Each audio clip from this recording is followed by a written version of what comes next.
My God, I hate drugs. Senator Leila de Lima will remain detained at the PNP Custodial Center in Camp Crame.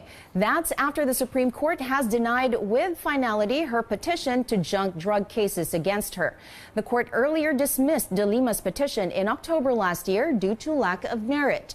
The senator filed another appeal in November. De Lima has been detained without bail since February 2017. She is facing 3 separate drug cases for her alleged involvement in the illegal drug trade inside the New Bilibid prison while she was Justice Secretary in 2010 to 2015. The Presidential Anti-Corruption Commission is urging authorities to dig deeper into the killing of Ombudsman Assistant Special Prosecutor Madonna Joy Ednaco-Tanyag. The police earlier presented the suspect, describing the killing as a robbery gone wrong. But the anti-corruption body believes there's more to it than that. PACC Chair Dante Jimenez says Tanyag's death is alarming. We told the family, and I think we have a common denominator with Ombudsman Morales, that there should be an exhaustive investigation, not only on the motive of what, robbery, because this suspect has been a noted addict, user of drugs, in and out sa kulungan. Ito usually ang mga kinukuha ng mga masterminds. They usually get guns for hire. Tanyag had earlier attended the Sandigan Bayan hearings on the Malampaya fund scam. Family members do not recall hearing about threats to Tanyag's life in relation to her work.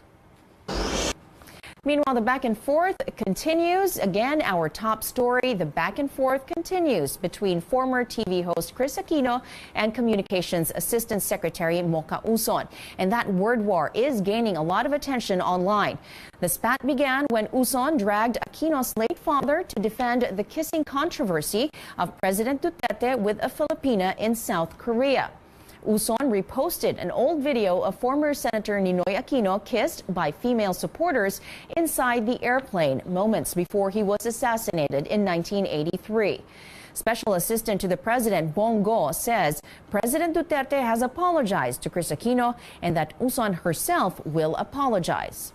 Kris Aquino reached out to me and we conveyed our apologies for the incident.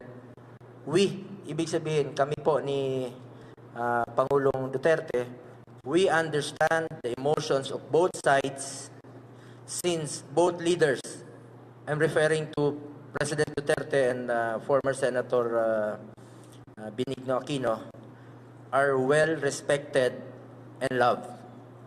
Nag-usap kami ni Mocha kanina at nagkasundo na natapusin na ang isyong ito. She will also apologize. Shortly after Go spoke, Uson posted a Facebook status on her page Mocha Uson blog. She said, quote, "With all due respect to everyone involved, I decline to apologize for the truth," end quote. She also posted a video saying this. Ito po ang aking response sa live video ni Miss Kris Aquino. This is not about Kris Aquino. Tungkol ito sa paglagay ng mali siya sa isang halik. Itinumbas lang sa gawain ng ibang leader tulad ng tatay niya. Miss Aquino, this is not about you. Aquino responded through a lengthy post on Instagram. The actress and former TV host says she was hurt by Uson's move. In her latest Facebook Live this evening, Aquino said the issue is not about her as it is about her parents. She's responding to Uson's statement saying the issue is not about her. Aquino also added, quote, "Mocha, you win." When it is about my mother and when it is about my father, it will always be about me. Kahit sinong anak, kahit sinong nanonood sa akin ngayon, pag magulang na,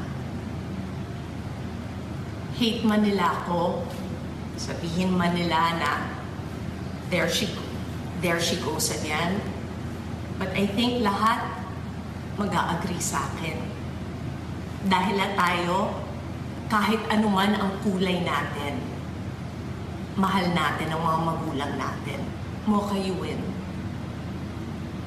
You win because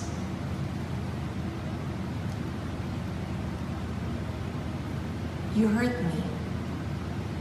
And I think that's what you wanted to do. Nanalo ka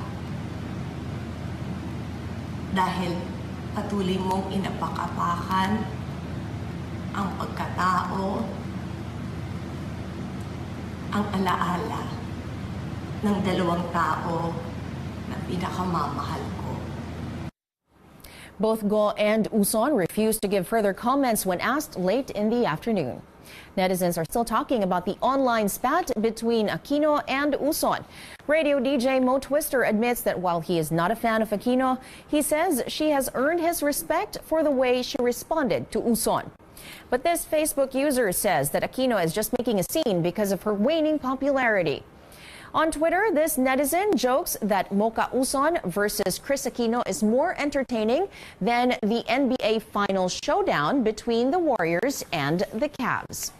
But this user says that while he enjoyed the exchange, everyone should realize that both are still, quote, ruling elites that feed off the masses, unquote. What are your thoughts? Join the conversation by visiting our website at cnnphilippines.com or by following us on social media at CNN Philippines. We'd love to hear from you. And before we go, it's official. Malacanang has declared June 15, Friday, a regular holiday because of Eid al-Fitr, or the end of the holy month of Ramadan. That means no work and no classes. Another effort to improve public transport. The Transportation Department has launched a one-stop shop for its public utility vehicle modernization program. Our CN Arcangel reports. It's 10 in the morning and the Transportation Department's one-stop shop for the Public Utility Vehicle Modernization Program is bustling with activity. More than 24 PUV operators and cooperatives are talking to officials of various government agencies about how to obtain a franchise and submitting their proposed new routes. From Rizal, officials of the Compadres Tourist and Transport Services Cooperative traveled to the DOTR's one-stop shop in Mandaluyong City to ask the Development Bank of the Philippines about loans for buying modern jeeps. Before na wala itong one-stop shop, sa dami ng mga dadaan ng ahensya, ang lalayo pa ng lugar. Mahirap talaga. Malaking bagay ito. DOTR Undersecretary for Roads Thomas Orbo says the one-stop shop is their way of encouraging more transport operators and drivers to join the PUV modernization program.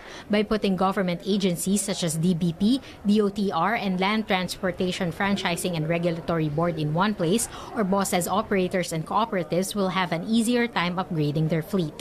Hindi pwede na iasa lang natin sa ating mga operators and drivers yung pagpapasa ng kanilang mga dokumento.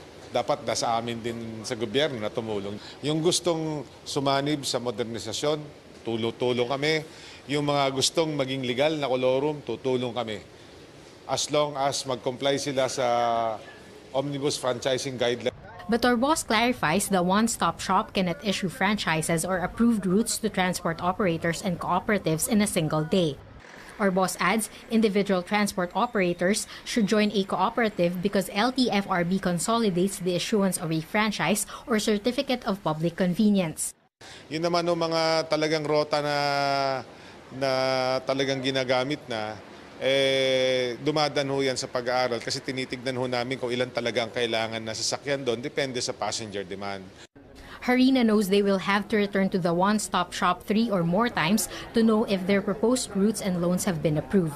Despite the various requirements, he says their cooperative is supportive of the PUV modernization program because it will be good for operators, drivers, and commuters. Doon sa initial na implementation ng administrasyon nito, nakita namin yung persistence nila, yung pagpuprosige nila na ma-implement.